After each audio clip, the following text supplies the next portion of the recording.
खबर यूपी के अमेठी से है, जहां कोरोना की मार व महंगाई से अभी लोग उबर भी नहीं पाए थे कि किसानों के सिर पर एक और आफत आ गई, जिससे यदि छुटकारा व समाधान नहीं मिला तो किसानों का कितना नुकसान होगा, इसका अंदाजा खुद किसानों को भी नहीं।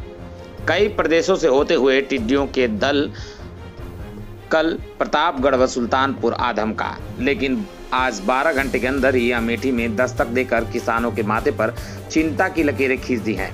किसानों द्वारा की गई सब्जियों की खेती व धान की फसल पर टिड्डियों ने धावा बोलकर फसल को चौपट कर दिया। फसलों में के चौपट होने के बाद किसानों की कमर टूट गई। इन्हें भगाने के लिए किसान अपने परिवार के साथ थाली ढोलक पीट कर भगाने की कोशिश कर रहे हैं। टिड्डी दलों के आने की सूचना पर अमेठी प्रशासन भी कमर कसकर मुस्तैद हो चुका है। जिला कृषि अधिकारी अखिलेश कुमार पांडे ने बताया कि टिड्डी दल से निपटने के लिए जिलाधिकारी महोदय के निर्देश पर टिड्डी दल से निपटने के लिए हमारी पूरी तैयारी है।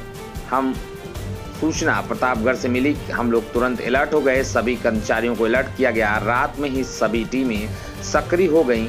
तभी यह पता चला कि हमारे जिले में 2 दलों के आने की संभावना बढ़ रही है। एक दल जहां प्रतापगढ़ की ओर से आ रहा है, वहीं दूसरा दल सुल्तानपुर की ओर से, जिसमें रामगंज, त्रिशुंडी, मंगरा क्षेत्रों से होता हुआ यह दल आया और गुजर गया। दूसरा एक दल जो संडवा चंकिया ब्लॉक से सटा हुआ संग्रामपुर ब्लॉक है, वहां पर दूसरे दल ने रात्रि में विश्राम किया, जिससे यह संभावना है कि सुबह होते होते यह हमारी तरफ हवा के चलते बढ़े।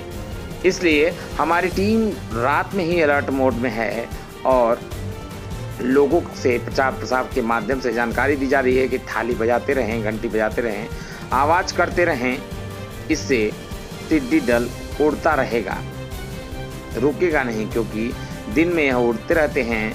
इनको भगाया जा सकता है, तो हम लोगों ने किसानों को यह सारी जानकारी दी है।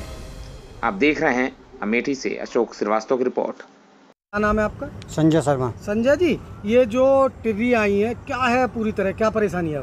इन्होंने तो किसान की फसल को नष्ट कर दिया है और बुरी तरह से बर्बाद हो गए, चौपट हो गए किसान। अच्छा। फसल को खा रही हैं। तो अब क्या कहना चाहते हैं आप? हम तो ये कहना चाहते हैं किसानों के लिए गवर्नमेंट से मदद मिले, जो नुकसान हुआ इसकी भरपाई मिले, मुआवजा मिले, वही इस टिड्डी के रोकथाम के लिए इलाज करा जाए, दवा वगैरह छिड़कवाई जाए। यहाँ भी बाग में बच्चे भी वो बर्तन बजा रहे थे, तो इससे क्या होगा? ध्वनि से टिड्डी ये सुनते हैं कि भागती है, इसलिए बच्चे बजा रहे थे। इसलिए बच्चे बर्तन बजा रहे थे। गाँवों में धमाके वगैरह, ढोलक वगैरह, थाली है, जिस पर जो आइटम है वो बजाए इन लोगों ने। क्या नाम है आपका? विजय कुमार। विजय कुमार जी, अभी खेत में आप भाग दौड़ कर रहे थे, क्या कर रहे थे आप? ये टिड्डी आ गई है जी। अच्छा। टिड्डी जो का पहले से ही बहुत नुकसान था, अब जो का टिड्डी आई है और ज़्यादा प्रकोप में है। अच्छा। और इसने बहुत नुकसान किया है। क्या चीज़ की फसल है आपकी? भिंडी। अच्छा, तो कितना नुकसान हो गया? करीब करीब 3% का जी। अच्छा। और खीरा है, खीराओं में नुकसान है, और धानों में तो बहुत ही ज़्यादा है, पत्ती को खा रही है। जिले में टिड्डी दल आए हुए हैं, इनसे किस प्रकार से निपटा जा रहा है और किसानों को क्या इस पर जो है कहेंगे? टिड्डी दल से निपटने के लिए जिला प्रशासन के द्वारा जिलाधिकारी महोदय के निर्देश क्रम में पूरी तैयारी पहले से हमारी थी। जैसे ही हमको सूचना प्रतापगढ़ से मिली, हम लोग तुरंत अलर्ट हो गए, सभी कर्मचारियों को अलर्ट कर दिया गया, सभी टीमें सक्रिय हो गई रात में।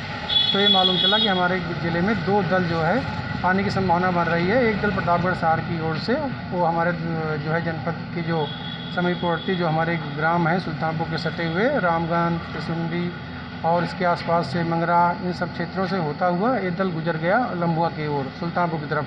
दूसरा एक दल ये सूचना मिली कि वो सणवा चंद्रिका जो हमारा ब्लॉक संग्रामपुर है, जो उससे सटा हुआ है, तो वहाँ पे वो जनरल प्रतापगढ़ में ही रात्रि विश्राम किया। तो ये संभावना थी कि सुबह हो सकता है वो हमारी तरफ बढ़े हवा के रुख के सारे, इसलिए हमारी टीमें रात से ही अलर्ट पर थी। हम लोगों ने भी काफ़ी सर्च ऑपरेशन रात में किया था भादर ब्लॉक में किसानों की सूचना पे, लेकिन वहाँ पे कोई टिड्डी दल की उपस्थिति वहाँ पे नहीं मिली, इसलिए हम लोग अलर्ट थे रात से ही। सुबह ही जैसे मुझे हम लोगों को सूचना मिली कि जो सणवा चंद्रिका वाला ग्रुप था वो हमारी जनपद की ओर आ रहा है, तो हम लोग सतर्क हो गए। सभी किसानों को पहले से भी प्रचार प्रसार के माध्यम से जानकारियाँ दी गई थी कि थाली बजाते रहें, घंटी बजाते रहें, आवाज़ करते रहें, पटाखे फोड़ते रहें, और शोर मचाते रहें तो उड़ता रहेगा, क्योंकि दिन में उड़ते रहते हैं, इनको भगाया जाता है। तो हम लोगों ने किसानों की मदद से, ग्रामवासियों की मदद से, जो हमारे दल हमारे जनपद में आज आए हुए थे, उन सबको भगा दिया गया।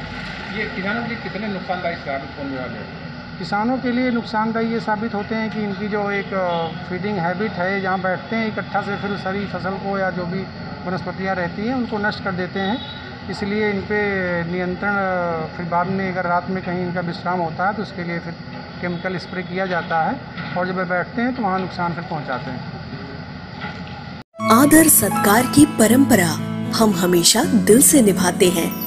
आपकी हर छोटी बड़ी खुशियों में हम 4 चांद लगाते हैं।